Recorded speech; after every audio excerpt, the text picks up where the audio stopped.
కామారెడ్డి జిల్లా బెక్కనూరు మండలం పెద్దమల్లారెడ్డి గ్రామంలోని ఓ ఇంట్లో గ్యాస్ సిలిండర్ పేలింది.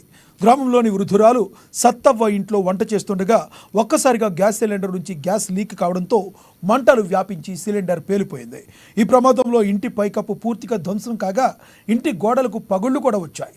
సిలిండర్ పేలడంతో భయంతో వృద్ధురాలు పరుగులు తీసింది. భారీ శబ్దం రావడంతో కాలనీవాసులు ఒక్కసారిగా బయటకు వచ్చి ఫైర్ సిబ్బందికి సమాచారం అందించారు. ఘటనా స్థలానికి కామారెడ్డి ఫైర్ ఇంజిన్ అధికారులు చేరుకుని మంటలను అదుపులోకి తెచ్చారు. ఈ ప్రమాదంలో సుమారు 2 లక్షల వరకు ఆస్తి నష్టం సంభవించినట్లుగా స్థానికులు చెబుతున్నారు.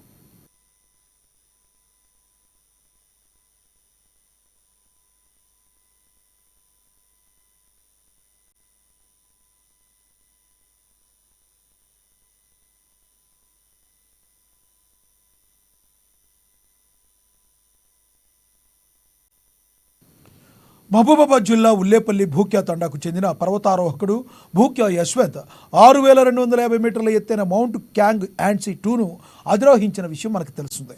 ఈ సందర్భంగా ఆయన ముఖ్యమంత్రి రేవంత్ రెడ్డి ఫోటోను అక్కడ ప్రదర్శించారు.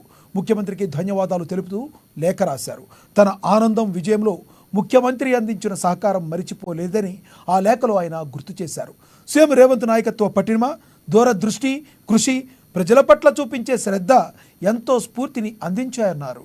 నాపై ఉంచిన నమ్మకం, ముఖ్యమంత్రి ఇచ్చిన ప్రోత్సాహం ఈ విజయానికి దోహదపడిందని పేర్కొన్నారు. యశ్వంత్ గిరిజన ఏజెన్సీ ప్రాంతంలో మూలాలు ఉన్న అతను తన కళలను సాకారం చేసుకోవడానికి అనేక సవాళ్లను అధిగమించాడు. యశ్వంత్ ఎవరెస్ట్ శిఖరాన్ని అధిరోహించడం, అతను తన విజయాలతో ఇతరులను ప్రేరేపించడమే లక్ష్యంగా ముందుకు కొనసాగుతున్నాడు.